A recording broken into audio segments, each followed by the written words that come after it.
Hello बच्चों।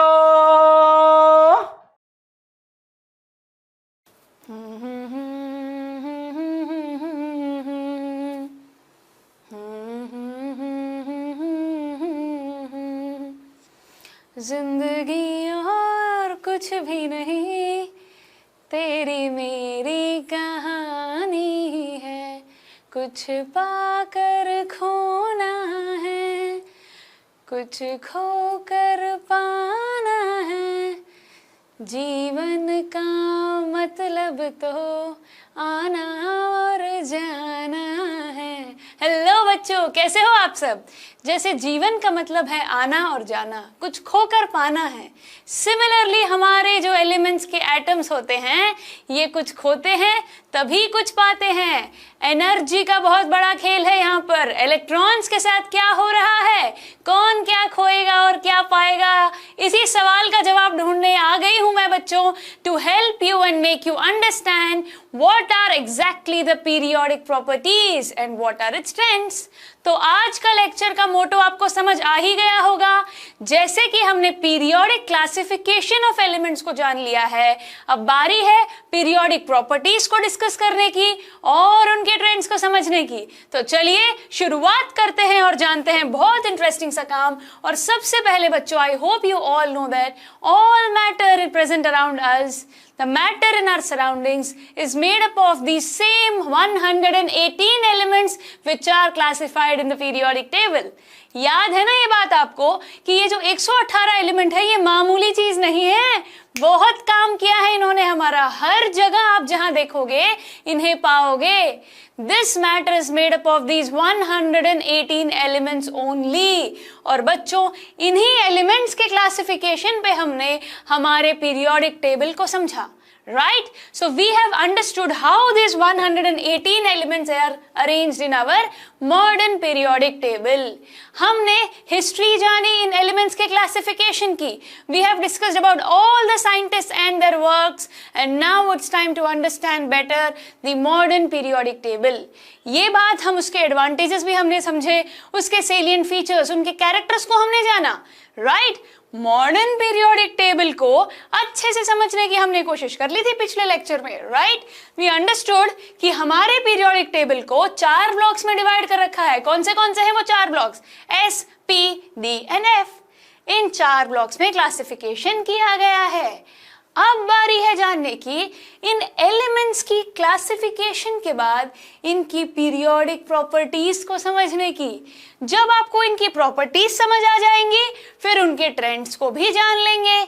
So students, आज के लेक्चर में पीरियोडिक प्रॉपर्टीज को समझना है, उनके ट्रेंड्स को जानना है। तो इससे पहले हमें एक काम करना होगा। आप बोलोगे ma'am, why is the necessity to understand all this? आपने पीरियोडिक टेबल सिखा तो दिया ही है, एलिमेंट्स की क्लासिफिकेशन बता दी है, तो क्यों सीखना है हमें ये सब कुछ? हमें इसलिए सीखना है बच्चों क्योंकि हमारे आसपास में जो कंपाउंड्स प्रेजेंट है, इतने सारे अलग अलग कंपाउंड्स जो फॉर्म होते रहते हैं, ये सारे कंपाउंड्स जो एक मिक्सचर, एक कंपाउंड के थ्रू जब ये कॉम्बिनेशन मिला के जब बनते हैं, तो ऐसा क्यों हो रहा है? एक एलिमेंट दूसरे एलिमेंट से कंबाइन होता है। ये कॉम्बिनेशन, ये मिश्रण, ये मिक्सचर ऐसा ही क्यों होता है? क्यों एक एलिमेंट दूसरे एलिमेंट से जाके मिल जाता है? ऐसी क्या खास बात है उसमें? यही हमें जानना होगा। हमें हर एलिमेंट की प्रॉपर्टीज को समझना होगा। अब आप बोलोगे मैम 118 एलिमेंट है, सबकी प्रॉपर्टीज क्या? हाँ जी बच्चों, सभी की properties, but in a simple way. कैसे? याद होगा आपको, हमारे पीरियोडिक टेबल में क्लासिफिकेशन ग्रुप्स और पीरियड्स के माध्यम से किया गया है, याद है ना? तो हमें पीरियड्स और ग्रुप्स को अच्छे से समझना है। क्या होगा उनमें ये जान लेना है।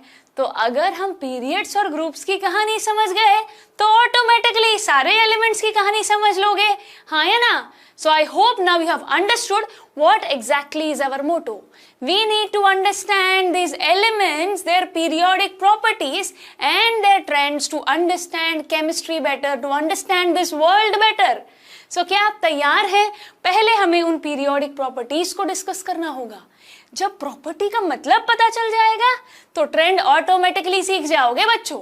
सो कुछ इंपॉर्टेंट टर्म्स है जो हमें सीखने होंगे, उन प्रॉपर्टीज को हमें जानना होगा। तो चलिए मैं बता देती हूं, आज के लेक्चर में जिन टर्म्स को, जिन प्रॉपर्टीज को हम समझने वाले हैं वो है वैलेंसी। क्या है बच्चों? वैलेंसी। वैलेंसी क्या होती है ऑलरेडी क्लास 9th में सीख चुके हो। डोंट वरी, जिसका थोड़ा मामला डामाडोल है मैं हूं ना यहाँ पे, आपको टॉपिक भी रिवाइज करवा दूंगी और साथ के साथ मैं आपको ये समझा दूंगी कि वैलेंसी पीरियड में कैसे बदलेगी और ग्रुप में कैसे। ठीक है।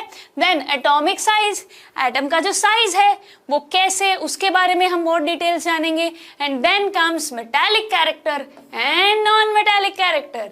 ये भी बड़ी इंटरेस्टिंग चीज है बच्चों। हमारे जो एलिमेंट्स हैं जो अरेंज्ड हैं, कुछ मेटालिक कैरेक्टर शो करेंगे, कुछ नॉन मेटालिक कैरेक्टर शो करेंगे, उनके बारे में डिटेल में जाना जाए। And then comes chemical reactivity. ये जो एलिमेंट्स दूसरे एलिमेंट से रिएक्ट करेंगे केमिकली, कैसे, क्यों, ये रिएक्टिविटी कब इंक्रीज होगी, कब डिक्रीज होगी, ये हमें जानना होगा। And then comes nature of oxides. ये एलिमेंट जब ऑक्सीजन से मिल जाएगा तो उसका नेचर क्या होगा, we will discuss about the nature of oxides. And then ionization energy. क्या? आयोनाइजेशन एनर्जी, ये बड़ी काम की चीज है बच्चों। ये एनर्जी बहुत कुछ डिसाइड करती है हमारी केमिस्ट्री में। And then comes electronegativity and electron affinity. इन सभी टर्म्स को हमें समझना होगा, इनको जानना होगा, इनकी प्रॉपर्टीज। जब हम ये सारी प्रॉपर्टीज समझ लेंगे फिर हम ट्रेंड्स भी आसानी से जान लेंगे। पीरियोडिक टेबल में जो एलिमेंट्स हैं वो एक प्रॉपर्टी से समझे जा सकते हैं। तो चलिए फिर बिना देर किए इन सभी प्रॉपर्टीज को समझें और इनके ट्रेंड्स को भी हम जानेंगे बच्चों। सो फर्स्ट पीरियोडिक प्रॉपर्टी जानेंगे। एक एक करके प्रॉपर्टी को समझा, फिर ट्रेंड को समझ लिया। अब आपके दिमाग में आया होगा मैम ये ट्रेंड क्या है, ट्विटर पे ट्रेंडिंग सुना था, कपड़ों में ट्रेंडिंग सुना है, यहाँ पर ट्रेंडिंग का क्या मतलब है बच्चों? ट्रेंड्स का मतलब है ये सारी प्रॉपर्टीज का ग्रुप में क्या ट्रेंड है और पीरियड्स में क्या ट्रेंड है, ये हमें जानना होगा। Okay, we are going to understand what are the properties, okay, which increase in the periods and which decrease in the groups. Okay, तो समझ गए हो आप, हमें ये करना होगा बच्चों। तो चलिए बच्चों फिर अब शुरुआत करें, हम हमारी पहली पीरियोडिक प्रॉपर्टी को समझने की कोशिश करें। अब आपके मन में सवाल आएगा मैम ये पीरियोडिक प्रॉपर्टीज को हम कैसे समझें, ये पीरियोडिसिटी का कॉन्सेप्ट तो पहले समझा दीजिए। So students, to understand the periodicity in properties you have to know what exactly is this word periodicity mean। ये जो वर्ड पीरियोडिसिटी है ये है क्या? मैं समझ गई कि आप लोगों को बेसिकली इतना पता होता है कि मुझे ये पढ़ना है, ये करना है, बट बेटा लॉजिकल अप्रोच, कोई वर्ड हम यूज कर रहे हैं, कोई टर्म हम यूज कर रहे हैं तो उसका मतलब भी तो पता होना चाहिए। सो चलिए, जब से पीरियोडिक प्रॉपर्टीज, पीरियोडिसिटी समझने का टाइम आ गया है। पीरियोडिसिटी होती क्या है बच्चों? जब ये एलिमेंट्स अरेंज किए गए हैं ना, इनमें एक रेगुलर ग्रेडेशन में, एक वेरिएशन में अरेंज किए गए हैं। The regular gradation in the properties of the elements and their repetition at regular intervals is called as periodicity। समझ में आया कुछ? बेटा जब ना एलिमेंट्स की क्लासिफिकेशन करने की कोशिश की गई थी ना, तब क्या किया, उन सब एलिमेंट्स को एक जगह रख दिया जो एक तरीके से बिहेव करते हैं। ठीक है, तो ऐसे अलग अलग ग्रुप्स, पीरियड्स बनते चले गए। सो यही बात है, कौन से रेगुलर इंटरवल पे उसे रखा गया, पहले और दूसरे में गैप कितना था। ओके, सो ये जो रेगुलर इंटरवल्स में सिमिलरली बिहेव करने वाले एलिमेंट्स को रखा गया ना, क्यों? क्योंकि दे शो अ पर्टिकुलर प्रॉपर्टी, है ना, उनका पर्टिकुलर बिहेवियर होता है। इसी की वजह से ये जो रेगुलर ग्रेडेशन है इनकी प्रॉपर्टीज ऑफ एलिमेंट्स में, ठीक है, एट रेगुलर इंटरवल में जो ये प्लेस किया गया है, इसी को कहते हैं पीरियोडिसिटी। क्या कहेंगे? पीरियोडिसिटी। बहुत आसान हो जाएगा। एक हफ्ते में जब हम स्कूल जाते हैं तो एक दिन को अलग अलग पीरियड्स में डिवाइड किया जाता है और फिर 2 दिन बाद फिर दोबारा वही क्लास लग जाती है रेगुलर इंटरवल में, हाँ या ना? इसीलिए तो पीरियड्स वर्ड यहाँ पे यूज होता है। I hope now this periodicity concept is simple to you, you have understood, हाँ या ना? तब पीरियोडिसिटी समझ गए हैं तो चलिए फिर याद कर लिया जाए कि ग्रुप्स क्या होते हैं, पीरियड्स क्या होते हैं, और ग्रुप्स में क्या होगा, पीरियड्स में क्या होगा। इन एलिमेंट्स की ये जो फिजिकल और केमिकल प्रॉपर्टीज में पीरियड्स में सेम रहेगी क्या, ग्रुप्स में बदल जाएगी क्या? इन सभी सवालों के जवाब आपको ढूंढने होंगे बच्चों। So it's going to be very interesting. कोई चीज कहीं रखी है तो क्यों रखी है? इस एलिमेंट को पीरियोडिक टेबल में इस जगह प्लेस किया गया है, there is a reason behind it, because of its properties, और इन्हीं प्रॉपर्टीज को समझना होगा हमें। तो अब हम बात करेंगे फिजिकल और केमिकल प्रॉपर्टीज। दो हो सकती है, कौन सी? Physical and chemical. सो बच्चों, the physical and chemical properties of an element mainly depend on, ये जो प्रॉपर्टीज की जो मैं बात कर रही हूं मैम, किस पे डिपेंड करेंगी? ये प्रॉपर्टीज एक एटम में किस चीज पर डिपेंड करेगी? याद रख लीजिए बच्चों, it depends on the outer electronic configuration. किस पर डिपेंड करेगी? आउटर इलेक्ट्रॉनिक कॉन्फ़िगरेशन पे। इलेक्ट्रॉनिक कॉन्फ़िगरेशन क्या होता है, याद है कि नहीं? एटम में जो अरेंजमेंट होगा इलेक्ट्रॉन्स का, वही तो होगा electronic configuration. I hope you remember कितने शेल्स होते हैं बच्चों? KLMN शेल्स होते हैं, हाँ या ना? सो ये अरेंजमेंट, इलेक्ट्रॉनिक कॉन्फ़िगरेशन, इलेक्ट्रॉन्स का arrangement in the shells is nothing but electronic configuration. तो अब हमारे फिजिकल और केमिकल प्रॉपर्टीज है ना जो एलिमेंट्स के, वो इसी पे डिपेंड करेगी, आउटर मोस्ट शेल के इलेक्ट्रॉनिक कॉन्फ़िगरेशन पे। किस पे? आउटर मोस्ट शेल के इलेक्ट्रॉनिक कॉन्फ़िगरेशन पे।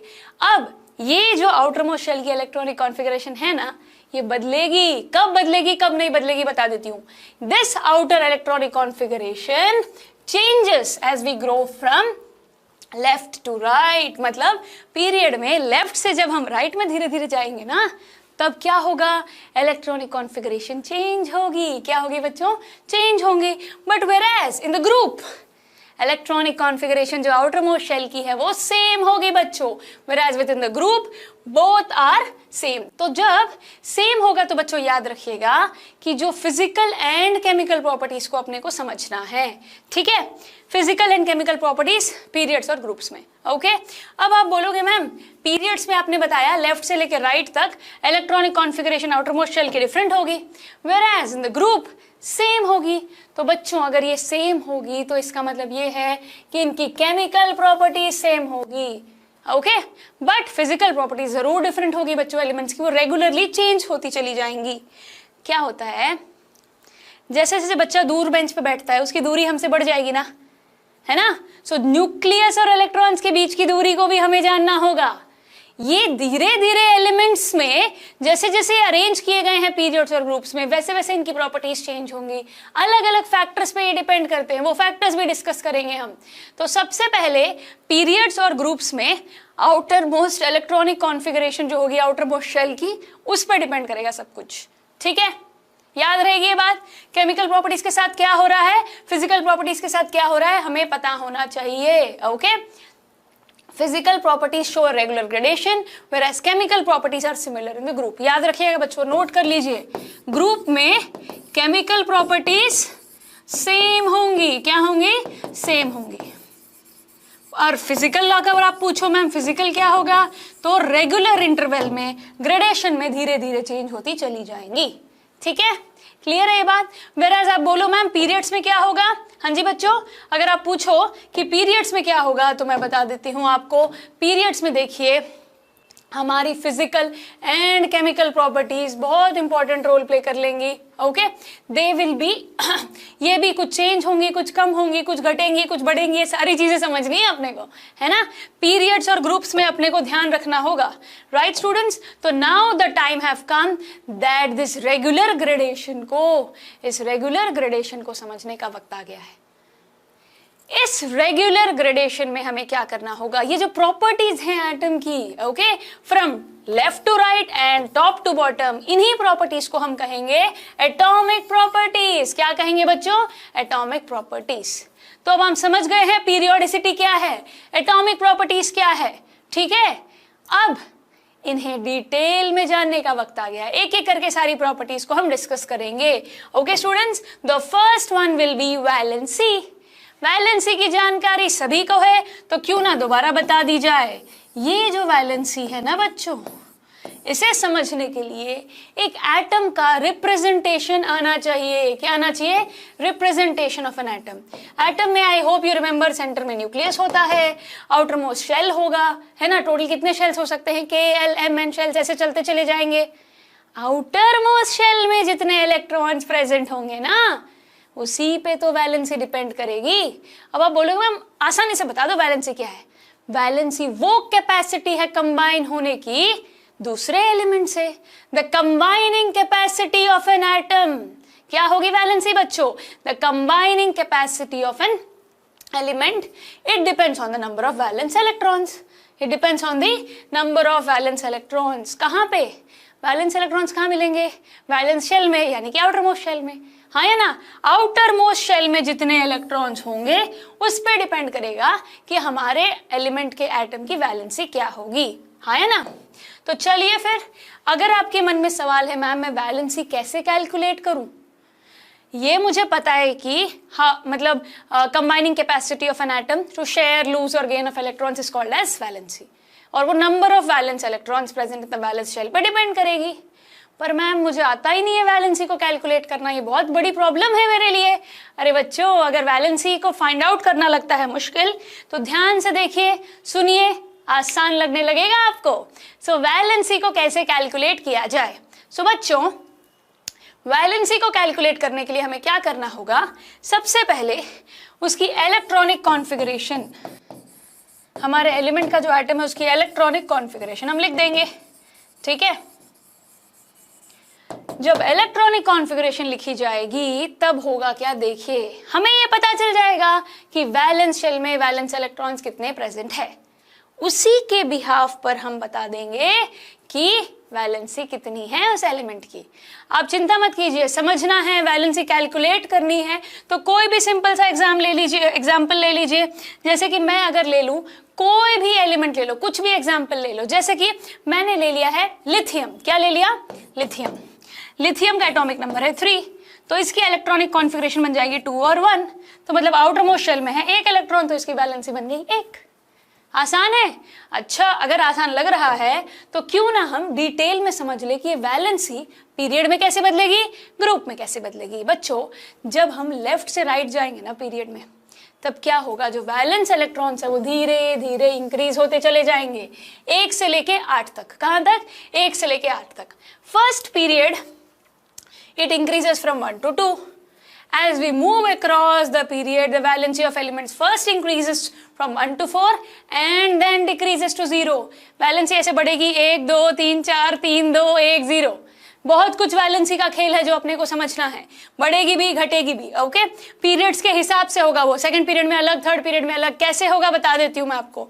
सो बेसिकली अगर आउटर मोस्ट शेल में वैलेंस इलेक्ट्रॉन्स जितने हैं हमें पता चल जाए, अगर 4 से कम है ना, ओके, लेस देन 4 है, तो उतनी ही उसकी वैलेंसी होगी। और अगर 4 से ज्यादा हो गया तो 8 से उसे माइनस कर दो and then you will get the valency. अब आप बोलोगे मैम ये 8 कहाँ से आया, क्यों माइनस किया? अरे ऑक्टेट रूल 9th में सीखा होगा आपने, 10th में भी अप्लाई करते हैं उसे हम, हाँ है ना? सो ऑक्टेट रूल के बिहाफ पे हम ये यूज करेंगे। पीरियड 2 की अगर हम बात करें बच्चों, सेकेंड पीरियड में एलिमेंट्स देखो कैसे अरेंज्ड है। लिथियम से लेके नियॉन तक चले जाओ आप। ओके, इनके एटॉमिक नंबर के बेस पे आप इलेक्ट्रॉनिक कॉन्फ़िगरेशन लिखोगे और फिर इनकी वैलेंसी आ जाएगी। मैंने कहा था ना कि पहले 1 से 4 तक इंक्रीज होगी और फिर डिक्रीज होगी।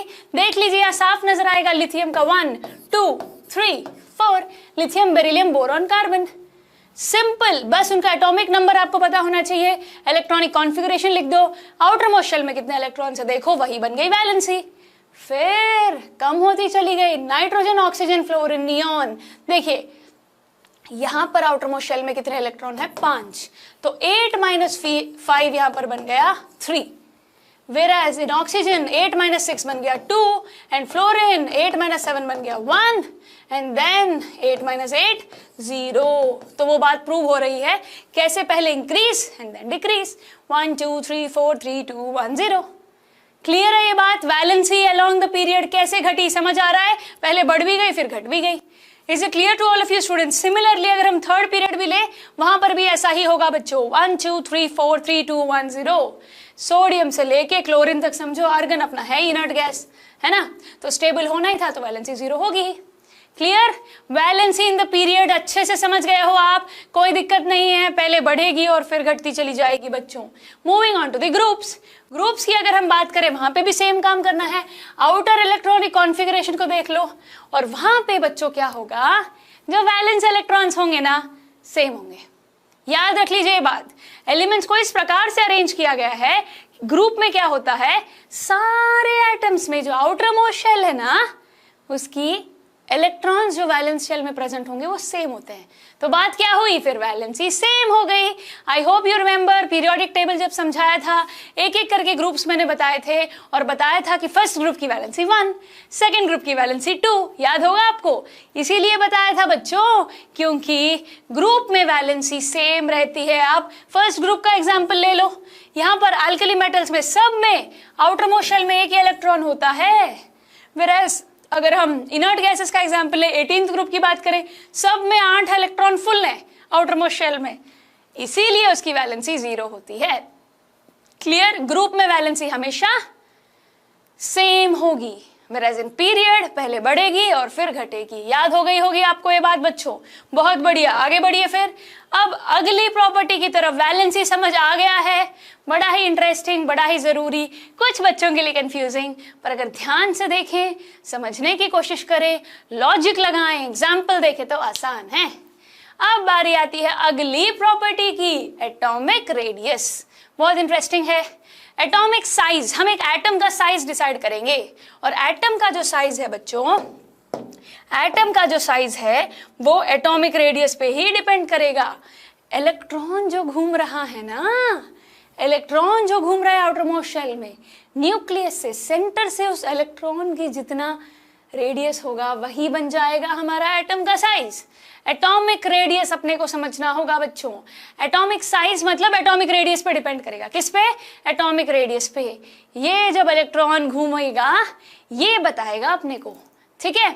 आयोनिक रेडियस आएगी, covalent radius, van der Waal radius, अलग अलग प्रकार के रेडियस आएंगे, आगे जाके उनके बारे में डिटेल में सीखेंगे बच्चों हम, ठीक है। So let's see what happens to the atomic radius, atomic size in the period and in the group.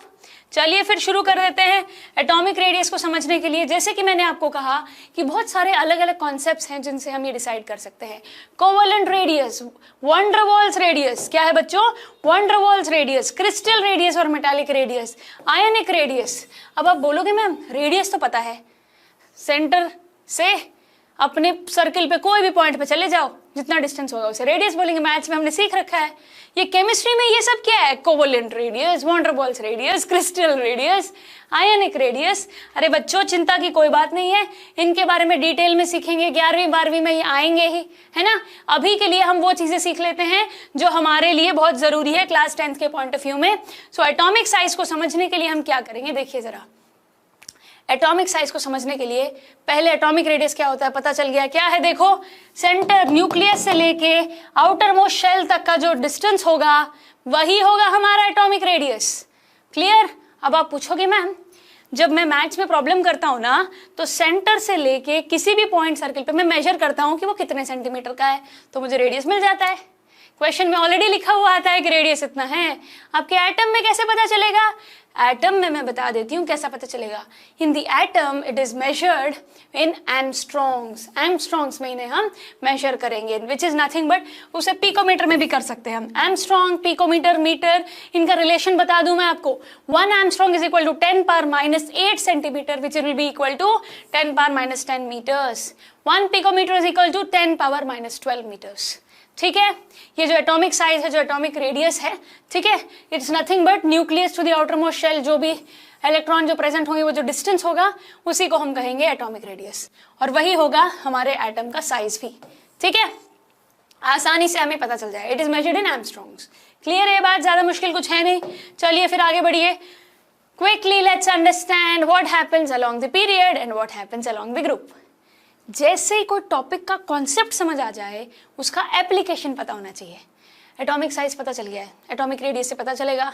Atomic radius क्या होता है पता चल गया, किस में मेजर करता है ये पता चल गया। तो अब देख लेते हैं पीरियड में क्या होगा, ग्रुप में क्या होगा। चलिए फिर जल्दी से देख लेते हैं। जब हम लेफ्ट से राइट जाएंगे along the period, atomic radius decreases. Atomic जो रेडियस है ना, लेफ्ट से राइट ऐसे ऐसे जाएंगे, वो घटता चला जाएगा, डिक्रीज होता चला जाएगा। क्यों भाई? Because of effective nuclear charge. क्योंकि ये जो हमारा न्यूक्लियर चार्ज है ना बच्चों, ये बढ़ जाता है। अब आप बोलोगे मैम कैसे, जरा समझाइए, ये न्यूक्लियर चार्ज क्या है? इफेक्टिव न्यूक्लियर चार्ज क्या है ये भी बता देती हूं मैं आपको। अगर इस बात को अच्छे से समझना है, लिथियम से लेके फ्लोरीन तक जाइए आप, ठीक है। तो यहां पर क्या होगा, जो एटॉमिक साइज होगा, धीरे धीरे धीरे धीरे the atomic size decreases regularly from lithium to fluorine in the second period and from sodium to chlorine in the third period. 2 हमने ले लिए पीरियड, दोनों में एटॉमिक साइज अगर हम देखेंगे तो धीरे धीरे डिक्रीज होता चला जाएगा। It may however be noted that in any period the noble gas has the largest size. बच्चों, पीरियोडिक टेबल में जो 18वां ग्रुप है ना नोबल गैसेस का, उसका जो एलिमेंट होगा उसका साइज सबसे बड़ा होगा, ऑक्टेट फुल होगा ना, है ना। तो मैं आपको एग्जांपल बता देती हूँ। अगर हम 18th ग्रुप की बात करें तो फिर सेकेंड पीरियड में नियॉन आता है 18th ग्रुप में, है ना। थर्ड पीरियड में आता है आर्गन। सो ये दोनों के ही लार्जेस्ट साइज होंगे इनके पीरियड्स में। क्लियर? क्यों ऐसा है? Because of this exceptional behaviour in the case of noble gases. Atomic radius यहाँ पर वॉन डर वाल्स रेडियस होगी, while in the case of other elements atomic radius refers to covalent radius। ये van der Waals radius, covalent radius वाली बात आपको समझाई जाएगी बच्चों आगे आकर। और मैं आपको ये बताना चाह रही हूँ कि सबसे आखिर में एलिमेंट्स का जो साइज है, जो हमारे इनर्ट गैसेस हैं, जो नोबल गैसेस हैं, उनका साइज बड़ा क्यों है? बिकॉज यहाँ पर हम वॉन डर वाल्स रेडियस को कंसिडर करेंगे, ना कि कोवेलेंट रेडियस को, याद रखिएगा। अब बच्चों, variation of atomic size along a period, देखिए रेडियस धीरे धीरे क्या हो रहा है, डिक्रीज होते जा रहा है। यहाँ बढ़ रहा है, देखो कैसे, यहाँ कैसा था और धीरे धीरे देखिए कैसे कम होता चला जा रहा है। एटॉमिक साइज पीरियड में देख रहे हैं कम हो रही है ना। बट वेराज यहाँ पर डी ब्लॉक को एक्सेप्शन है, इसके बारे में अलग से हम सीखेंगे। Students, understand things carefully. Size साफ नजर आ रहा है आपको पीरियड में कैसे घटता चला जा रहा है, हाँ है ना बच्चों। अब अगर हम ग्रुप की बात करें, ग्रुप तो बहुत आसान है बच्चों। ग्रुप में क्या होगा, साइज इंक्रीज ही होगा। जैसे जैसे इलेक्ट्रॉन्स बढ़ते चले जाएंगे, एटॉमिक नंबर बढ़ता चला जाएगा, तो साइज तो बढ़ना है ही। So variation of atomic size down the group क्या होगा, इट इंक्रीजेस। हमारा जो एटम का रेडियस होगा वो बढ़ता चला जाएगा, इंक्रीज होता चला जाएगा, याद रखिएगा ये, ठीक है। पीरियड में घटेगा और हमारे ग्रुप में बढ़ जाएगा। आगे बढ़ते हैं। आपके मन में सवाल आ सकता है, मैम आपने बड़ी आसानी से बता दिया कि जो एटम्स का जो रेडियस है ग्रुप में क्या होगा और पीरियड में क्या होगा, बट ऐसा क्यों हो रहा है मैम? कौन से फैक्टर्स हैं जो इफेक्ट करते हैं? चलिए बता देते हैं। Factors affecting atomic radii. कौन से फैक्टर्स हैं जो एटॉमिक रेडियस को, रेडियाई को अफेक्ट करेंगे? सबसे पहले, जैसे कि नाम सुना था आपने, इफेक्टिव न्यूक्लियर चार्ज। मैंने कहा था ना आपसे ये क्या होगा, मैं जरूर बताऊंगी आपको। इफेक्टिव न्यूक्लियर चार्ज को समझा जाए। चूंकि बेटा न्यूक्लियस और जो आउटर मोस्ट शेल है उसके बीच में चार्ज होगा, उस इफेक्टिव न्यूक्लियर चार्ज का क्या होगा, as the effective nuclear charge increases the attractive force between the nucleus and the valence electrons increases. Simple सी बात है बच्चों, 2 चीजें हैं, अट्रैक्शन उसमें काफी है ना, चार्ज बढ़ रहा है जिस वजह से वो है। देखो size of the atom decreases, वो ना चार्ज इतना है इफेक्टिव न्यूक्लियर चार्ज कि वो आउटर मोस्ट शेल में जो इलेक्ट्रॉन उसको खींचने की कोशिश करता है, वो नजदीक आने लगेगा तो साइज तो कम होगा ही, होगा कि नहीं? यही बात यहाँ समझाई जा रही है। That's why the size of the atom decreases, क्योंकि हम लेफ्ट से राइट जब जाते हैं यहाँ पर along a period atomic radii decreases। अब आप पूछोगे मैम ये जो एटॉमिक रेडियस है कम क्यों हो रहा है? इसीलिए हो रहा है due to effective nuclear charge. Effective nuclear charge, nucleus से जो आउटर मोस्ट शेल में जो इलेक्ट्रॉन्स प्रेजेंट है उनके बीच में जो चार्ज है ना वो बढ़ता है, वो खींचता है अपनी तरफ उसे, आउटर मोस्ट शेल में जो इलेक्ट्रॉन है, जिस वजह से ही वो जब नजदीक आएंगे तो फिर रेडियस तो कम होगा ही, आया ना। I hope effective nuclear charge वाली बात आप समझ गए हो। फिर हम बात करेंगे size of the valence shell, जो हमारा शेल का साइज है। On going down in a group of the periodic tables, the number of electron shells in the atoms increases।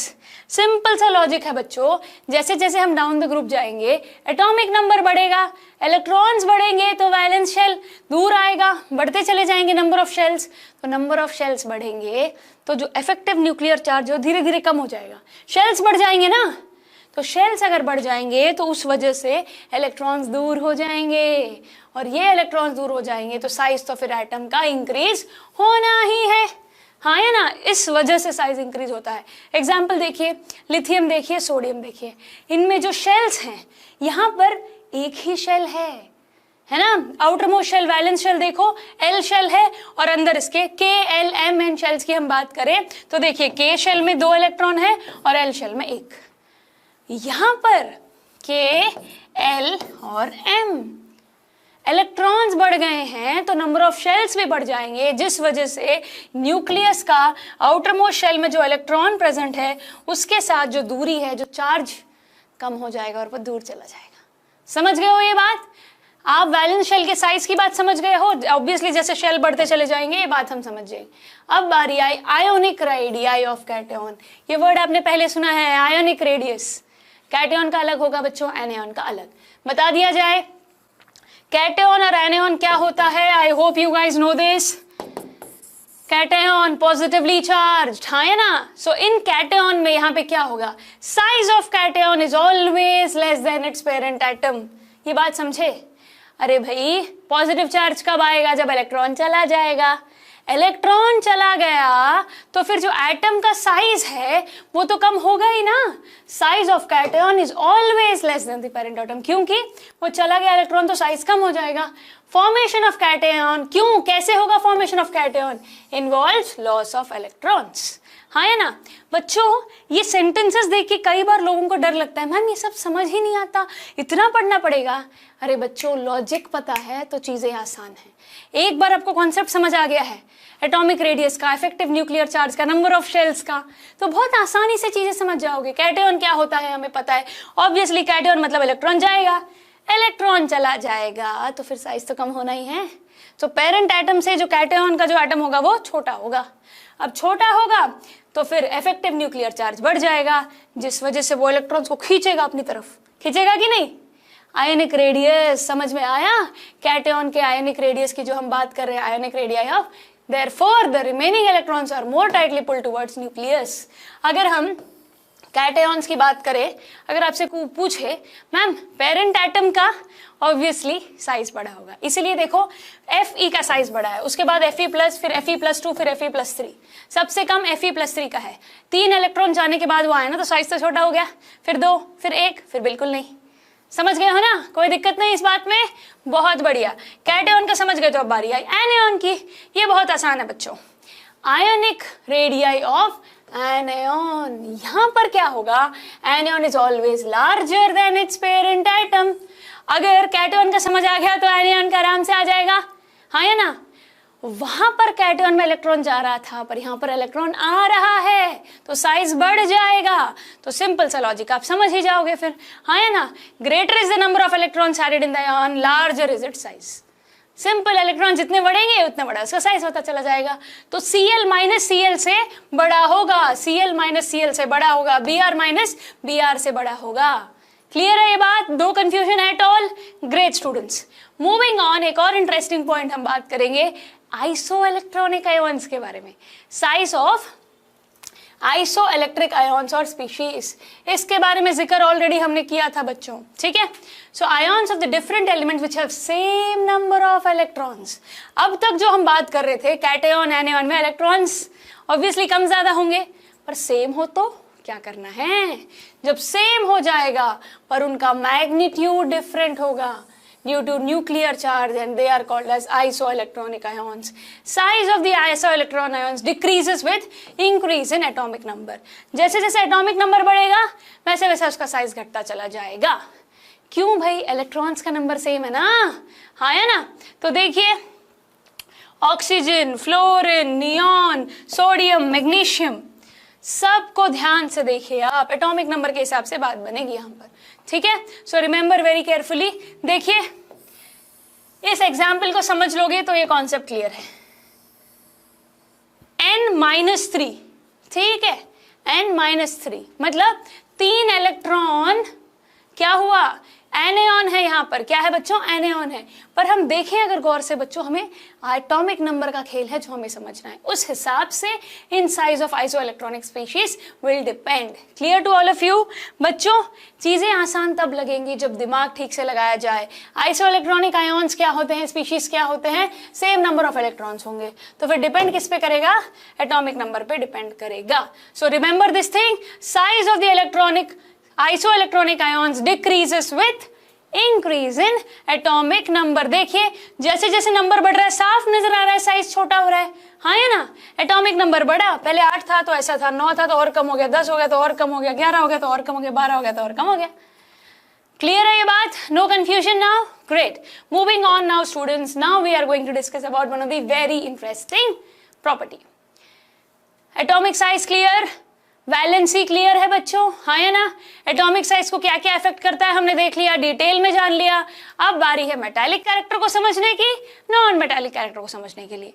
ये काफी कंफ्यूजिंग हो सकते हैं, इसीलिए साथ में पढ़ा देते हैं, एक समझ आ जाएगा दूसरा अपने आप आ जाएगा। क्लियर है ये बात? मेटालिक कैरेक्टर समझ आ गया तो नॉन मेटालिक कैरेक्टर बहुत आसानी से अपने आप ही समझ आ जाएगा। सबसे पहले इलेक्ट्रॉन्स लूज होंगे, हाँ है ना।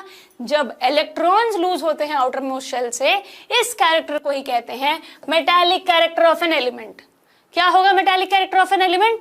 The tendency to lose electrons, the tendency to lose electrons from the outer most shell, इस कैरेक्टर को हम कहेंगे मेटालिक कैरेक्टर। क्लियर है ये बात? मेटालिक कैरेक्टर क्या है? Tendency to lose electrons. तो अगर हम जनरली बात करें, ये जो टेंडेंसी होती है ये होती है मेटल्स में।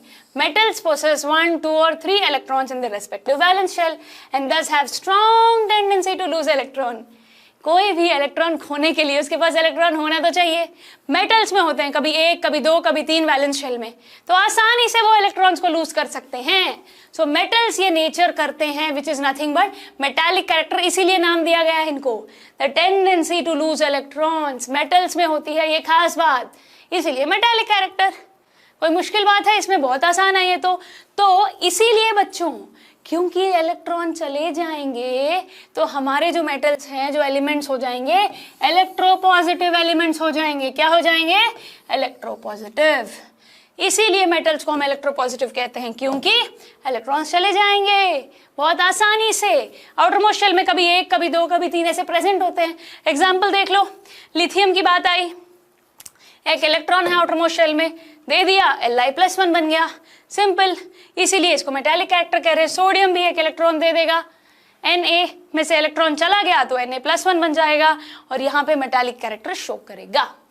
Clear students? Metallic character clear है, कोई दिक्कत नहीं है इसमें। The tendency to lose electrons, metals ये करते हैं, वो इलेक्ट्रोपॉजिटिव होते हैं नेचर में। अब बारी आई मेटालिक कैरेक्टर समझ गए हो तो नॉन मेटालिक कैरेक्टर में दिक्कत ही नहीं है। वहां पर इलेक्ट्रॉन्स लूज हो रहे थे, यहाँ पे इलेक्ट्रॉन्स गेन हो जाएंगे। The tendency to gain electrons, कहां से? From the outer most shell of an atom. Simple बात है ये तो, हाँ है ना। अब जब ये इलेक्ट्रॉन्स का बच्चों, जब ये इलेक्ट्रॉन्स को अगर हमें गेन करना है, इसी कैरेक्टर को हम नॉन मेटालिक कैरेक्टर बोलेंगे। और यहाँ खास बात ये है कि वहाँ पर 1, 2, 3 इलेक्ट्रॉन्स प्रोसेस कर रहे थे मेटल्स में, यहाँ पर 4 से लेके 8 तक इलेक्ट्रॉन्स हो सकते हैं आउटर मोस्ट शेल में। तब क्या करें? क्योंकि 4 से लेके 8 काफी इलेक्ट्रॉन्स प्रेजेंट हैं, इसीलिए this have tendency to gain electrons. So non metals are called electronegative elements and non metallic character is also called as electronegative character. Simple है, वहां पे इलेक्ट्रॉन जा रहे हैं, यहाँ पे इलेक्ट्रॉन आ रहे हैं, इसीलिए इनके नाम भी उस हिसाब से रखे गए हैं, metallic character, non metallic character. Non metals के साथ ऐसा होता है। देखिए फ्लोरीन एग्जाम्पल ले लो, फ्लोरीन ने इलेक्ट्रॉन गेन कर लिया, F-1 बन गया। क्लोरीन ने इलेक्ट्रॉन गेन कर लिया, Cl-1 बन गया। समझ रहे हो कि नहीं students? I hope there is no confusion at all. Metals में पॉजिटिव चार्ज आ जाएगा और हमारे नॉन मेटल्स में नेगेटिव चार्ज। अब आप बोलोगे मैम ठीक है, मेटालिक कैरेक्टर क्या है समझ गए, नॉन मेटालिक कैरेक्टर क्या है समझ गए। अब बात करते हैं इनके साथ पीरियड में क्या होगा। Variation of metallic and non metallic character along a period.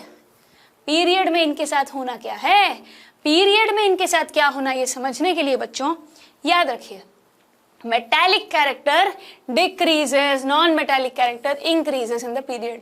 आप बोलोगे मैम अरे ये इंक्रीज डिक्रीज कैसे याद रखें?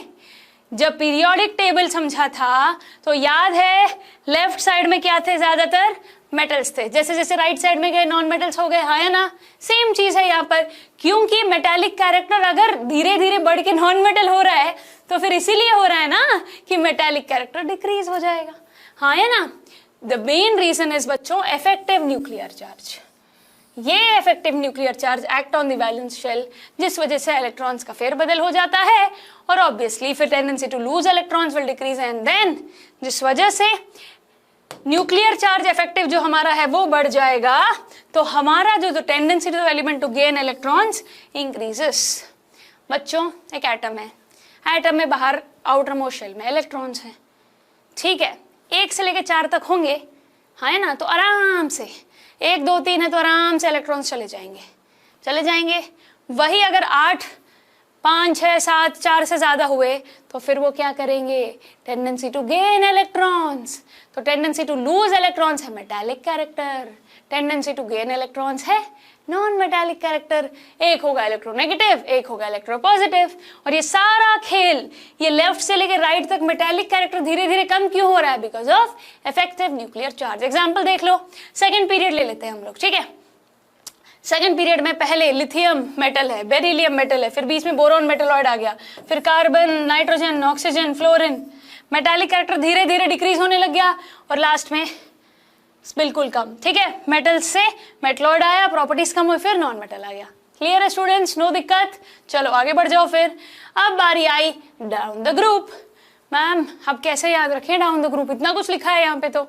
अरे बच्चों पीरियड समझ आ गया ना, वैसे ही ग्रुप भी समझ आ जाएगा, चिंता मत करो। मैंने मेंशन इसीलिए किया है ताकि जब आगे जाके आप नोट्स पढ़ो आपको एक भी लाइन की वजह से कंफ्यूजन ना हो। Sometimes you don't understand things, concept दिमाग में बैठ गया तो जब थियरी पढ़ेंगे तो बिल्कुल 100% फिट हो जाता है। कॉन्सेप्ट मुझसे समझ लो, थियरी खुद पढ़ लेना और देखना काम बन जाएगा। तो सिंपल सी बात है, जैसे जैसे हम डाउन द ग्रुप जाएंगे होगा क्या, मेटालिक कैरेक्टर इंक्रीज हो जाएगा और नॉन मेटालिक कैरेक्टर डिक्रीज हो जाएगा। क्लियर है बात बेटा? पीरियड में मेटालिक कैरेक्टर धीरे धीरे घट रहा था, ग्रुप में धीरे धीरे बढ़ने लगेगा। क्लियर है ये बात? धीरे धीरे मेटालिक कैरेक्टर ग्रुप में बढ़ जाएगा। और अगर इसकी हम बात करें क्यों बढ़ रहा है, सिंपल रीजन है बच्चों, एटॉमिक साइज बढ़ेगा, जिस वजह से एटॉमिक साइज अगर बढ़ जाएगा तो एटम का साइज बढ़ गया है, ठीक है। एटम का साइज बढ़ गया है तो न्यूक्लियस से वैलेंस शेल तक का जो इफेक्टिव चार्ज है, न्यूक्लियर इफेक्टिव चार्ज है, वो घट जाएगा। सिंपल सी बात है, साइज बढ़ेगा तो जिस वजह से वैलेंस इलेक्ट्रॉन्स क्या होगा, वैलेंस इलेक्ट्रॉन्स आसानी से जा सकते हैं, हाँ या ना। तो वो लॉजिक जो हमने वहां लगाया उसका ऑपोजिट यहां लगाना है, जिस वजह से हमें साफ साफ पता चल जाएगा कि मेटालिक कैरेक्टर इंक्रीज होगा, नॉन मेटालिक कैरेक्टर डिक्रीज हो जाएगा। क्लियर है students, no confusion at all? बहुत बढ़िया। एक ही बात 2 बार बोलने पर कंफ्यूजन होता है, एक बार अच्छे से समझो उसका उल्टा दूसरी बार। आसान है कि नहीं? अगली प्रॉपर्टी की तरफ बढ़े फिर, केमिकल रिएक्टिविटी। बड़ी इंटरेस्टिंग है बच्चों ये केमिकल रिएक्टिविटी। अब आप बोलोगे मैम ये जो मेटल्स, अपने मेटल्स हैं, नॉन मेटल्स हैं, मेटलॉइड्स हैं, ये दूसरे एलिमेंट से भी रिएक्ट करते हैं, तो कौन सा एलिमेंट कैसे रिएक्ट करेगा? केमिकल रिएक्टिविटी क्या है इनकी? बच्चों याद है 8th में भी सीखा था, 10th में भी सीखा था, क्या सीखा था? Reactivity series of metals, reactivity series of metals, याद आया कुछ? उसमें हमने ये रिएक्टिविटी सीरीज ऑफ मेटल्स में हमने याद किया था केदारनाथ का माली आलू जरा फीके पकाता, याद है ना वो लाइन? कैसे मैंने आपको बताया था कि highly reactive elements, moderately reactive elements, least reactive elements. ये कैसे पता चला कौन से हाईली रिएक्टिव है, कौन से लीस्ट रिएक्टिव है? ये जो केमिकल रिएक्टिविटी है ये समझेंगे हम down the group and also down the period. समझते हैं बच्चों, पहले ग्रुप की बात करते हैं। ग्रुप में क्या होगा, एटम का साइज बढ़ता चला जाएगा, ये सिंपल लॉजिक हमें पता ही है, ठीक है। मेटालिक कैरेक्टर भी क्या होगा, बढ़ता चला जाएगा। Now the chemical reactivity of metals increases on moving down the group of a periodic table. chemical reactivity में अगर हम बात करें तो जैसे जैसे ग्रुप में जाएंगे रिएक्शन भी बढ़ेगा। कैसे? It is due to the fact that chemical reactivity of metals depend upon the tendency to lose electrons. अरे भाई रिएक्टिव तब होगा ना जब इलेक्ट्रॉन दे पाएगा। मुझे दूसरे के साथ मिलना है तो हाथ तो बढ़ाना पड़ेगा, इलेक्ट्रॉन्स होंगे तभी तो दे पाएगा। अगर इलेक्ट्रॉन्स बढ़ेंगे तो हमारी केमिकल रिएक्टिविटी भी बढ़ती चली जाएगी, राइट? एटॉमिक साइज बढ़ेगा, नंबर ऑफ शेल्स बढ़ेंगे, इलेक्ट्रॉन्स नंबर बढ़ेगा और धीरे धीरे फिर रिएक्टिविटी आसानी से हो जाएगी। Clear students? Down the group chemical reactivity of metals increases, याद रखिएगा ये, ठीक है। सो जैसे जैसे हम नीचे जाएंगे इलेक्ट्रॉन्स लूज करने की क्षमता बढ़ती चली जाएगी, जिस वजह से रिएक्टिविटी आसानी से हो जाएगी। Clear to all of you? Great. Then अगर अभी पीरियड की बात करें तो ऑब्वियसली इसका ऑपोजिट होगा, है ना। आप बोलोगे मैम एक एग्जांपल दे दो जरा। एग्जाम्पल दे देती हूँ बच्चों। अगर हम फर्स्ट ग्रुप अल्कली मेटल्स की बात करें तो रिएक्टिविटी सीरीज में अगर हम देखें तो सबसे धीरे धीरे जैसे जैसे चलते चले जाएंगे लिथियम टू फ्रांशियम एलिमेंट्स की जो रिएक्टिविटी है वो बढ़ जाएगी। Chemical reactivity of non metals decreases on moving down the group in A periodic table. अरे भाई मेटल्स बढ़ेगा और नॉन मेटल्स घटेगा, केमिकल रिएक्टिविटी जैसे जैसे हम नीचे चलते जाएंगे, याद रखिएगा ये बात, ठीक है। नोबल गैस होगा तो पता ही है उसका कोई लेना देना ही नहीं है, सब फुल है भाई इलेक्ट्रॉन्स, तो रिएक्टिविटी करनी ही नहीं है, हाँ है ना। सो स्टूडेंट्स इस बात को सिंपल लॉजिकली समझ सकते हो आप इलेक्ट्रॉनिक कॉन्फ़िगरेशन के बेस पर ही केमिकल रिएक्टिविटी को। अगर इलेक्ट्रॉन्स बाहर जो हमारा जो साइज होगा एटम का आउटर मोस्ट शेल में जो इलेक्ट्रॉन्स होंगे जितना आसानी से वो लूज कर पाएंगे या गेन कर पाएंगे उतना आसान रिएक्टिविटी बन जाएगा। तो मेटालिक कैरेक्टर क्या होगा, इंक्रीज होगा, और नॉन मेटल्स में हमारा यहाँ पर डिक्रीज होता चला जाएगा। ग्रुप को मैंने आपको समझाया metallic character non metallic character. अब बारी है पीरियड में जानने की। देखिए थर्ड पीरियड के एलिमेंट्स ले लिए, सोडियम से शुरू किया क्लोरीन पे चला गया। सबसे पहले सोडियम बहुत रिएक्टिव है भाई, क्या है, बहुत रिएक्टिव। फिर धीरे धीरे रिएक्टिविटी घटती जाती है, मैग्नीशियम उससे कम, एल्यूमिनियम उससे कम, और सिलिकॉन तो सबसे कम। फिर एक बात याद रखिएगा, पीरियड में जैसे जैसे मेटालिक कैरेक्टर देखो कैसे कैसे धीरे धीरे यहाँ पर इन एलिमेंट्स में कैसे जब नॉन मेटल आ गया आखिर में क्लोरीन तो ये वेरी रिएक्टिव बन गया।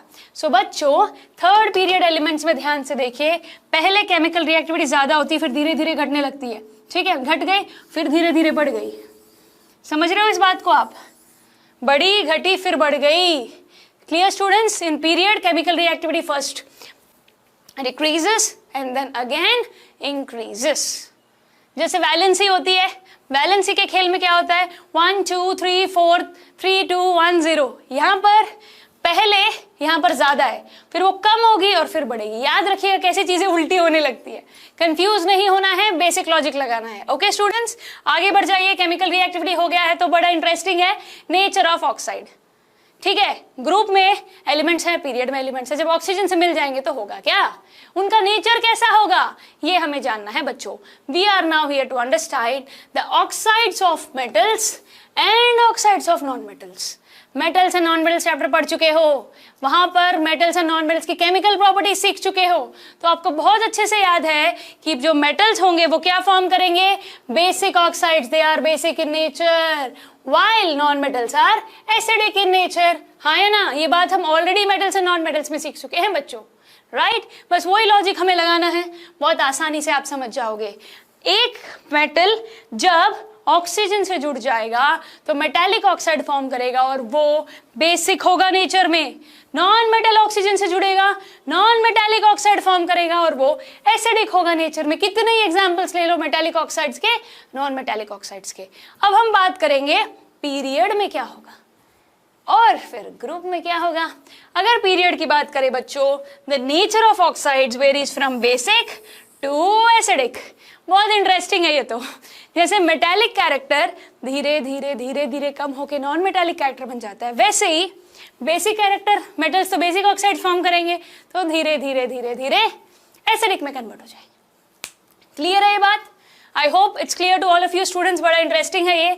देखो अगर हम पीरियड में जाए, पहले मेटल होगा उसका ऑक्साइड बेसिक होगा, धीरे धीरे मेटालिक कैरेक्टर डिक्रीज हो रहा है, तो सिमिलरली फिर जब नॉन मेटल्स आ जाएंगे तो आखिर में पीरियड में नॉन मेटल होगा और वो एक एसिडिक कैरेक्टर शो करेगा। क्लियर स्टूडेंट्स, बहुत बढ़िया। अब अगर हम बात करें ग्रुप की, ग्रुप भी बहुत इंटरेस्टिंग साबित होगा बच्चों। डाउन द ग्रुप क्या होगा पीरियोडिक टेबल में, basic character of oxides increase. अरे पूरा खेल मेटालिक कैरेक्टर सही है इसका।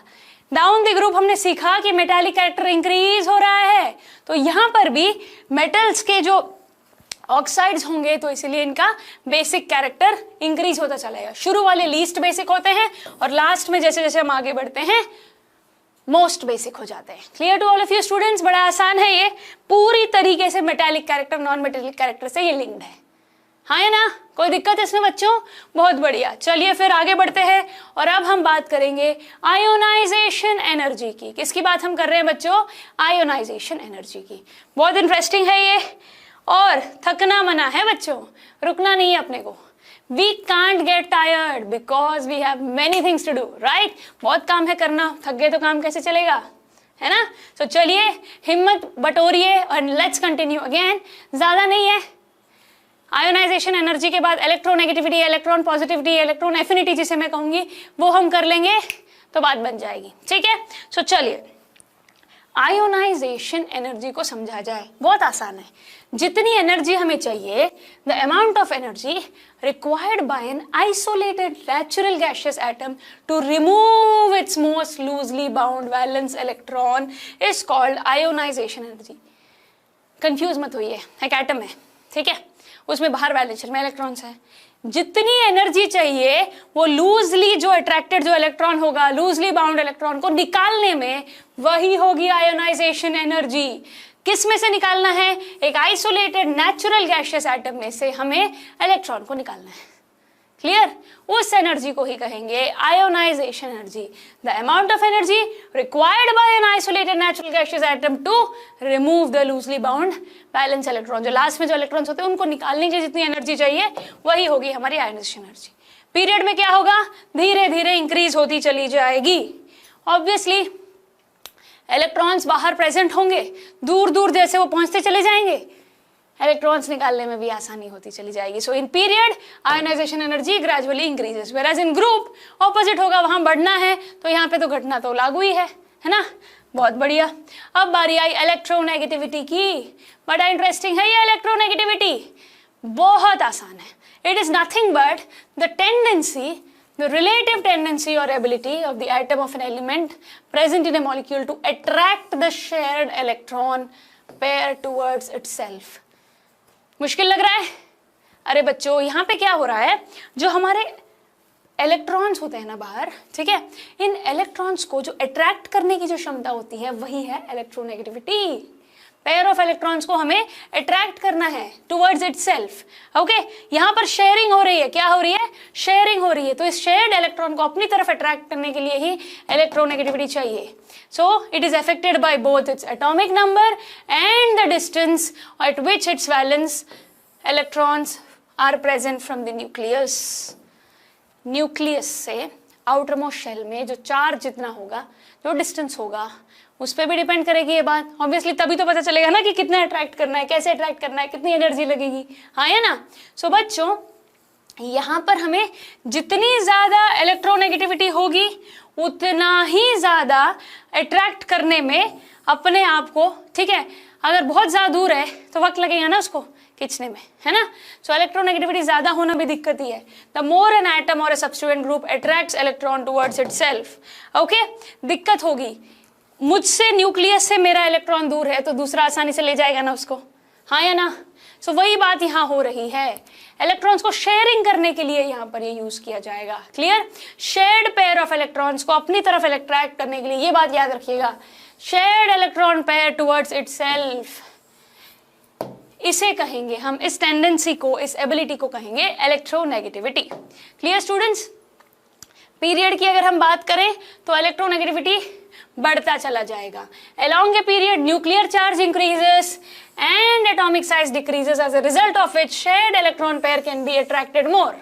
ठीक है, आराम से हम शेयर्ड इलेक्ट्रॉन पेयर को अट्रैक्ट कर पाएंगे क्योंकि यहाँ पर एटम का साइज डिक्रीज हो रहा है, हाँ है ना। साइज कम होगा तो आसानी से अट्रैक्ट हो जाएगा ना, वही बात है बच्चों यहाँ पर। क्लियर? चलिए फिर पता चल गया कि इलेक्ट्रोनेगेटिविटी इंक्रीज होगी, whereas डाउन द ग्रुप इसे डिक्रीज होना तो बनता ही है, हाँ है ना। यहाँ पर न्यूक्लियस और वैलेंस शेल के बीच में जो डिस्टेंस है वो बढ़ रहा है ना, न्यूक्लियस और वैलेंस शेल के बीच का डिस्टेंस बढ़ता जा रहा है, हाँ है ना, जिस वजह से शेल दूर चला जाएगा तो इलेक्ट्रोनेगेटिविटी डिक्रीज हो जाएगी। Clear students? There is no difficulty at all. बहुत बढ़िया, आगे बढ़ जाइए। अब आप पूछोगे मैम इस इलेक्ट्रोनेगेटिविटी को कौन सा फैक्टर किस पे डिपेंड करेगा?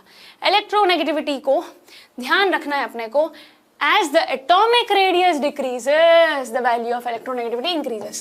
इनवर्सली प्रोपोर्शनल है बच्चों, ये बात याद रखिएगा, इनवर्सली प्रोपोर्शनल है इलेक्ट्रोनेगेटिविटी और atomic radius.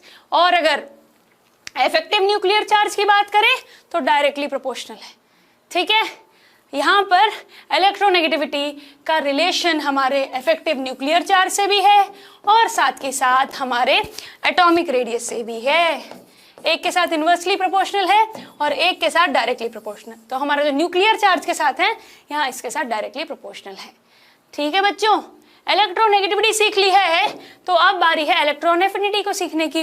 The energy change that takes place when an electron is added to the outer most shell for a neutral isolated gaseous atom. वहां पे याद है लूज हो रहा था, यहाँ पर गेन करने के लिए। ठीक है, electron is added to the outer most shell. Electron loose होता है तो अलग है, ऐड होता है तो अलग है। ये एनर्जी इलेक्ट्रॉन एफिनिटी कहलाएगी जब हमें इलेक्ट्रॉन को ऐड करने में चाहिए। आयोनाइजेशन एनर्जी याद है दूर जा रहा था, इलेक्ट्रॉन एफिनिटी पास आ रहा है। इलेक्ट्रॉन जितनी एनर्जी चाहिए उसके लिए हम उसका ये नाम होगा। ठीक है, अगर हमारे पास क्लोरीन में एक इलेक्ट्रॉन ऐड करना है तो Cl माइनस बन जाएगा, उसके लिए जो डेल्टा एच होगा 349 किलो जूल पर मोल होगा बच्चों। तो यहां पर होगा absorption of energy, endothermic reaction. हाँ जी बच्चों, बहुत बढ़िया। आगे बढ़ जाइए, पीरियड में क्या होगा इलेक्ट्रॉन एफिनिटी का? पीरियड में इंक्रीज हो जाएगी बच्चों और ग्रुप में डिक्रीज हो जाएगी। आपको अगर समझना है इनके पीछे का लॉजिक, सारी चीजों में हमें ध्यान से अब तक जो चीजें देखी हैं वो यूज करनी। क्लियर बच्चों? I hope there is no confusion at all. और बच्चों एक बात, खास बात है, याद रखिएगा, नोट कर लीजिएगा एक्सेप्शनल बिहेवियर के बारे में बात। नाइट्रोजन, फ्लोरीन, ऑक्सीजन, हम अगर सेकेंड पीरियड को कंसिडर करें तो वैसे तो लोअर इलेक्ट्रॉनिक अफिनिटी होनी चाहिए थर्ड पीरियड के एलिमेंट से, पर यहाँ पर उल्टा होता है। ये बात पीरियोडिक रूल को उल्टा साबित कर रही है, तो ये बात याद रखिएगा आप। ठीक है, यहां पर मैं ये कहने की कोशिश कर रही हूं, इलेक्ट्रॉन एफिनिटी में हमने ये बताया पीछे कि कैसे पीरियड्स में वो इंक्रीज होती है, बट यहां पर डिक्रीज होगी। ठीक है, कहां पर?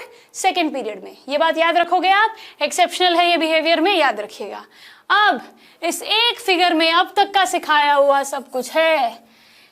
पीरियोडिक टेबल है, ठीक है, आयनाइजेशन एनर्जी बढ़ेगी, इलेक्ट्रोनेगेटिविटी बढ़ेगी, एटॉमिक रेडियस घटेगा, इलेक्ट्रॉन एफिनिटी बढ़ेगी। कैसे, इन एरो मार्क्स के थ्रू आपको इजी करने के लिए समझाने की यहाँ पर कोशिश की गई है। स्टूडेंट्स, इन सभी प्रॉपर्टीज के बारे में समझना है तो बेसिक लॉजिक लगाना है। सब कुछ एटम के electronic configuration, outer most shell के जो कॉन्फ़िगरेशन है उस पर डिपेंड कर रहा है। ये बात समझ लीजिएगा।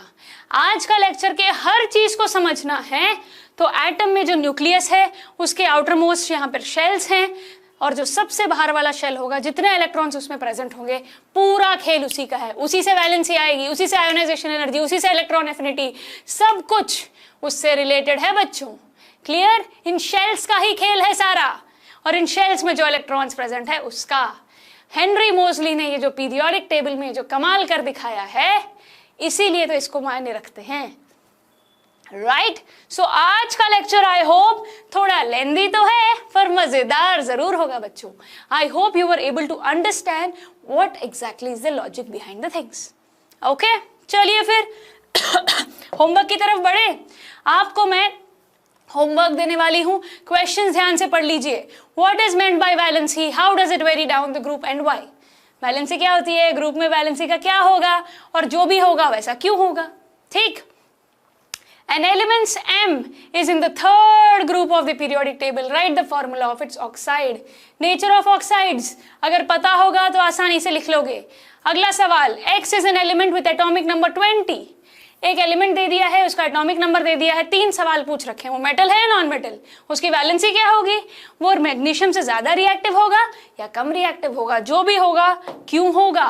सिमिलरली एक और बड़ा इंटरेस्टिंग सवाल है, how do you calculate the valency of an element from its electronic configuration. कैसे फाइंड आउट करें हम वैलेंसी को, right? And then what is the valency of magnesium with atomic number 12 and chlorine with atomic number 17। आराम से valency बता दोगे आप। What is the difference in number of shells in magnesium and sulphur, कितने shells का फर्क क्या है। और आखिरी सवाल मल्टीपल चॉइस है, when we go from lithium to potassium valency will increase decrease, होगा क्या। बड़े इंटरेस्टिंग सवाल हैं। आज का लेक्चर ध्यान से पढ़ा होगा, समझा होगा तो ये सवाल आसानी से हो जाएंगे बच्चों। So students, in today's lecture we have discussed the periodic properties and it's trends. हाँ है ना? अब आप बोलोगे मैम चैप्टर तो खत्म है, अगले लेक्चर में क्वेश्चंस करेंगे, कैसे सवाल आएंगे, पीरियोडिक टेबल में क्वेश्चंस करना बहुत जरूरी है बच्चों। So let's see you in the next lecture. Till then please give your best to understand this trends, because 12th में सब बहुत काम आएगा। ठीक है बच्चों, अगले साल पढ़ना है, आगे अच्छे से समझना है, तो आज का लेक्चर जरूरी है। Okay, see you in the next lecture. Thank you so much, take care. पढ़ाई करते रहें, ऑल द वेरी बेस्ट।